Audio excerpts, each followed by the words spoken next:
ഇന്ന് തന്നെ ഡൗൺലോഡ് ചെയ്യൂ. കാണൂ നിങ്ങളുടെ ഫേവറേറ്റ് ഷോസ്. ഏട്ടൻ തന്നതാ, വരുന്നുള്ളതാ. ഇതിലെന്താണെന്നുള്ള കാര്യം എനിക്ക് കൃത്യമായിട്ട് അറിയാം. ഏട്ടൻ എന്നെ വിളിച്ചായിരുന്നു.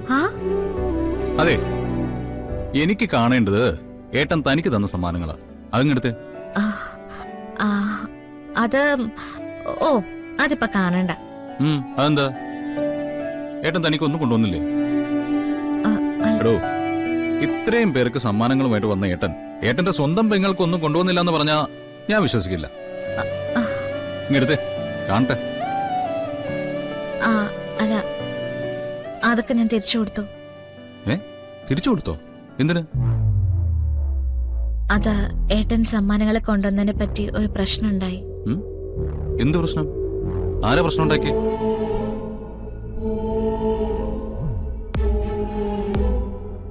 അതുകൊള്ളാം. സൂര്യ വന്നപ്പോ എല്ലാവർക്കും ഡ്രസ് കൊടുത്തില്ലേ? അവക്കും കൊടുത്തു.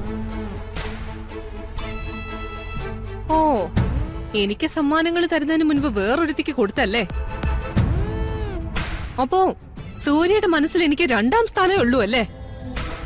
എന്റെ ഭർത്താവ് എവിടെയെങ്കിലും പോയിട്ട് തിരിച്ചു വരുമ്പോ ഒരു സമ്മാനം കൊണ്ടുവന്ന് തരുന്നത് എനിക്കത് വലിയ കാര്യാ. പക്ഷേ എന്റെ കയ്യിലതെത്തുന്നതിന് മുൻപ് മറ്റൊരുത്തിയുടെ കയ്യിലതെത്തിന്ന് പറഞ്ഞാ എനിക്ക് എന്തെങ്കിലും തോന്നും. അതിനൊരു ബുദ്ധിമുട്ട് വിചാരിച്ചിട്ട് ഒരു കാര്യമില്ല. അല്ല, കൽപ്പന ഇതൊക്കെ ഇട്ട് ഒരുങ്ങി നിന്നപ്പോ ഇവളെന്തിനാ ഒരുങ്ങി വന്നത്? ആരെ കാണിക്കാനാ? ഉർവശി മിണ്ടാതെ നിക്കവിടെ. എരുതിയിൽ എണ്ണ ഒഴിക്കാൻ നോക്കണ്ട.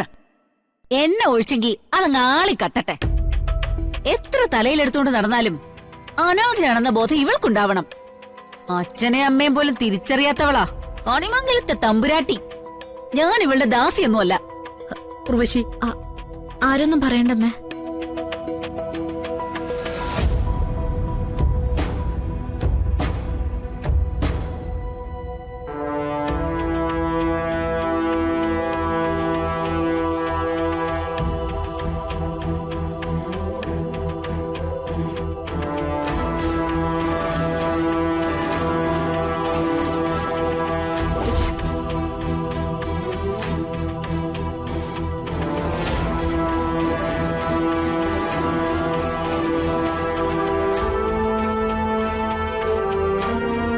ഇതാ ഉണ്ടായത്. ഇതേ അങ്ങനെയൊന്നും വിട്ടാ പറ്റില്ലല്ലോ.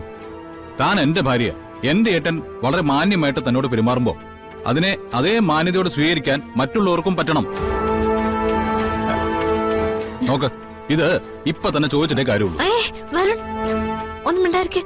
ഇത് ചോദിക്കുന്നു വേണ്ട. എടോ, എന്ന് പറഞ്ഞാൽ സഹിക്കുന്നതിനൊരു പരിധിയില്ലേ? ഒരേ കാലമായി പന്ത് തട്ടുന്ന പോലെ തന്നെ തട്ടി കളിക്കാൻ തുടങ്ങിയിട്ട് എല്ലാത്തിനും വളം വെച്ചു കൊടുക്കുന്നത് അവരാ ചെറിയമ്മയാണ്. ദുഷ്ടത്തരം ഹോൾസെയിലായിട്ട് എടുത്തിരിക്കുക രണ്ടുപേരും കൂടി. ചോദിക്കേണ്ട സമയത്ത് തന്നെ ചോദിച്ചില്ലെങ്കിലേ ഇതൊക്കെ വളർന്നങ്ങ് വലുതാവും. നോക്ക്, തൽക്കാലം ഇക്കാര്യം ചോദിച്ചാലാ പ്രശ്നം വഷളാവാൻ പോകുന്നത്. അതെ, എല്ലാ മനുഷ്യരും ഒരുപോലെയെന്ന് കരുതരുത്. ആളുകൾ തമ്മിൽ വ്യത്യാസം ഉണ്ടാവും. ആ വ്യത്യാസം അഡ്ജസ്റ്റ് ചെയ്യാൻ പഠിക്കണം. അപ്പോഴാ ഒരാൾ നല്ല മനുഷ്യനാവുക. അങ്ങനെ എനിക്കിപ്പോ നല്ല മനുഷ്യനാവണ്ട.